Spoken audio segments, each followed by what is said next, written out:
UP से लेकर बिहार तक गंगा के गुस्से की कई जिलों में गंगा खतरे के निशान से ऊपर बह रही है और अब इसकी चपेट में सैकड़ों रिहायशी बस्तियां आ गई हैं।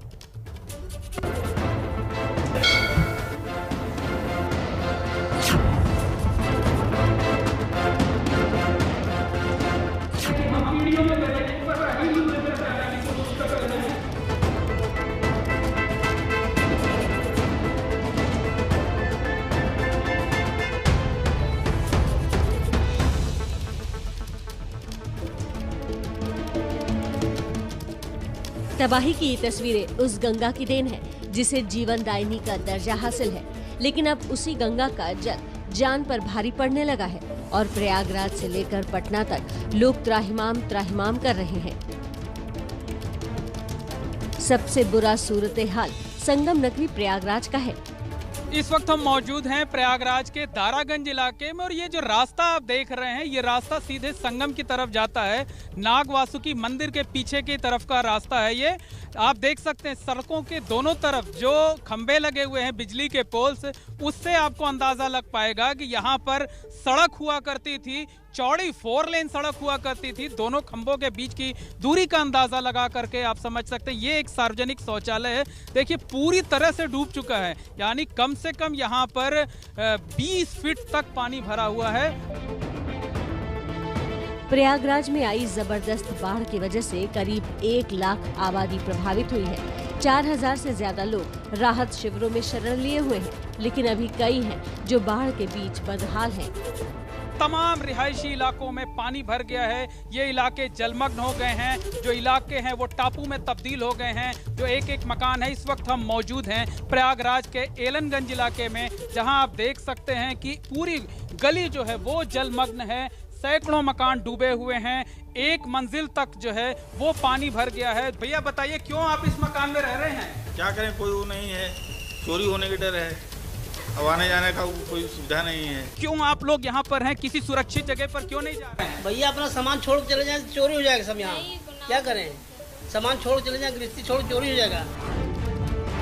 मुसीबत की मार एक हो तो उसका जुबानी दर्द बयां किया जाए। सच तो ये है कि गंगा में आई बाढ़ ने लोगों को न बचने का मौका दिया और न ही कुछ बचाने का, इसलिए भी वो आधे डूबे आशियानों में ही आसरा लिए बैठे हैं।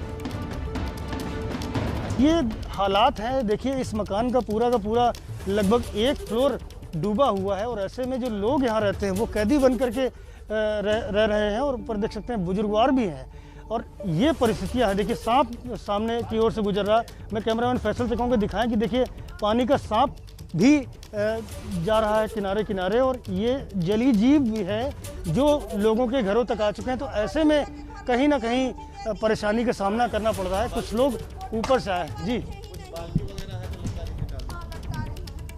तो देख सकते हैं कि किस तरह से बाल्टी के जरिए लोगों को राहत सामग्री दी जा रही है। कब से फंसे हुए हैं आप लोग?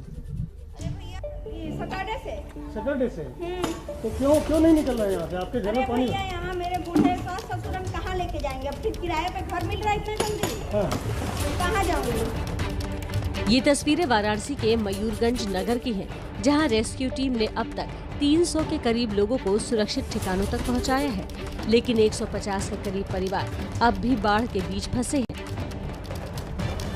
प्रयागराज में पानी कम होना शुरू हो गया है। इससे उम्मीद जताई जा रही है कि आज रात से पानी उतरना शुरू हो जाएगा या आने वाले 1-2 दिन के लिए स्टेबल हो जाएगा। अब बढ़ोतरी वाला जो ट्रेंड है वो देखने को नहीं मिल रहा है, तो उम्मीद है कि आने वाले 1-2 दिन में और स्थिति बेहतर होती जाएंगी और जैसे जैसे नदी में पानी जाने लग जाएगा वैसे वैसे एरिया खाली होता जाएगा। पहाड़ों पर लगातार हो रही बारिश ने गंगा का वेग बढ़ा दिया है। पटना के लगभग सभी गंगा घाटों पर सामान्य से 5 फीट ज्यादा पानी बढ़ गया है। इसी तरह बिहार के बक्सर में भी गंगा खतरे के निशान के ऊपर बह रही है और पानी ग्रामीण इलाकों में घुस आया है। यूपी के बलिया और मिर्जापुर में भी गंगा नदी का पानी लोगों को डराने लगा है। हालांकि राहत की बात यह है कि पहाड़ों पर बारिश का सिलसिला थोड़ा थमा है, इसलिए मुमकिन है कि गंगा के जलस्तर में भी थोड़ी कमी आए, लेकिन बारिश फिर शुरू हुई तो मुसीबत और बढ़ेगी, ये भी तय है।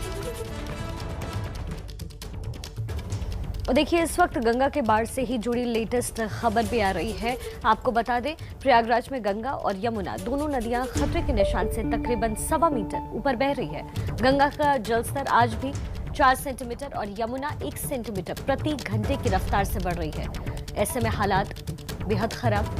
गंगा का जलस्तर तेजी से बढ़ता हुआ प्रति घंटे की रफ्तार से बढ़ रही है गंगा नदी और जलस्तर लगातार बढ़ता जा रहा है। तो देखिए गंगा से यूपी को क्या नुकसान झेलना पड़ सकता है बढ़ते जलस्तर के साथ, बता रही है मेरी सहयोगी प्रतिमा मिश्रा। तो आइए अब गंगा नदी को टच स्क्रीन की मदद से भी जान लेते हैं, यानी ये कहां से होकर गुजरती है, कौन से राज्य है जहां से होकर गुजरती है। तो सबसे पहले आपको बता दें, जब हम बात करते हैं गंगा नदी की तो देश के 5 राज्यों से होकर ये गुजरती है, जिसमें उत्तराखंड, यूपी, बिहार, झारखंड और पश्चिम बंगाल शामिल है। बात करें अगर हम यूपी की तो आपको बता दें कि बिजनौर से बलिया तक सबसे ज्यादा 25 जिलों से होकर गंगा नदी गुजरती है। इसके बाद यूपी में गंगा नदी की लंबाई सबसे ज्यादा है। कितनी है?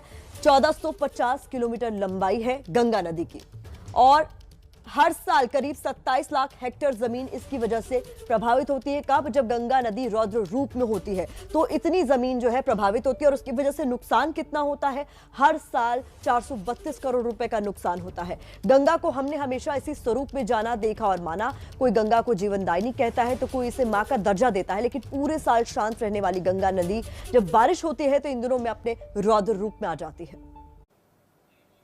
तो देखिए गंगा का जल स्तर लगातार बढ़ रहा है। आपको बता दें प्रयागराज में गंगा और यमुना दोनों नदियां खतरे के निशान से तकरीबन 1.25 मीटर ऊपर बह रही है। गंगा का जल स्तर आज भी 4 सेंटीमीटर और यमुना 1 सेंटीमीटर प्रति घंटे की रफ्तार से बढ़ता जा रहा है। ऐसे में मुसीबतों का दौर जो है वहां भी शुरू हो चुका है। गंगा का जल स्तर बढ़ने से भारी तबाही हो सकती है। हमारे साथ हमारे संवाददाता मोइन जुड़ गए हैं। मोइन, आज की स्थिति वहां की क्या है?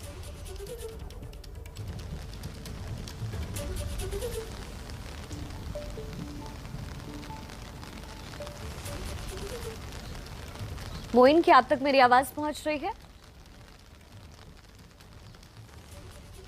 जी जी बिल्कुल आपकी आवाज आ रही है और मैं बता दूं कि संगम नगरी प्रयागराज में गंगा, यमुना, टोंस, ससुर, खदेरी जो तमाम नदियां हैं लगातार उफान पर हैं, खतरे के निशान से ऊपर बह रही हैं। तस्वीरों के जरिए हम दिखाना चाहेंगे गंगा और यमुना जो है वो आज लगातार चौथे दिन भी खतरे के निशान से तकरीबन 1.25 से 1.5 मीटर ऊपर बह रही हैं। चारों तरफ तबाही दिखाई दे रही है, चारों तरफ बर्बादी दिखाई दे रही है। शहर से लेकर गाँवों तक बुरा हाल है। इस वक्त हम मौजूद हैं गंगा नदी पर बने शास्त्री ब्रिज पर, जो किनारे का इलाका है, दारागंज का ये इलाका है, जिसे तस्वीरों के जरिए आप देख सकते हैं कि पूरी तरह बाढ़ के पानी में समाया हुआ है। और जो जहां पर हम खड़े हैं, जो जगह हम आपको दिखा रहे हैं, इसके नीचे 2 सड़कें हैं, 4 लेन की सड़कें हैं, लेकिन आज उन सड़कों का कोई अता पता नहीं है। इन रास्तों पर हफ्ते भर पहले वाहन तेजी से फर्राटा भरते थे, लेकिन आज यहाँ नावें चल रही हैं। ठीक सामने जो है निरंजनी अखाड़े की बिल्डिंग है, वो बिल्डिंग आधी से ज्यादा तस्वीरें अपने आप में भयावह है, क्योंकि ये तमाम रिहायशी इलाके हैं जहां पर इस वक्त नाव चल रही हैं, जहां कभी गाड़ियां चलती थी। तो ऐसे हालात लगातार प्रयागराज के बने हुए हैं। वाराणसी का भी हाल कुछ अच्छा नहीं है। तमाम अपडेट्स आगे भी आप तक पहुंचाते रहेंगे।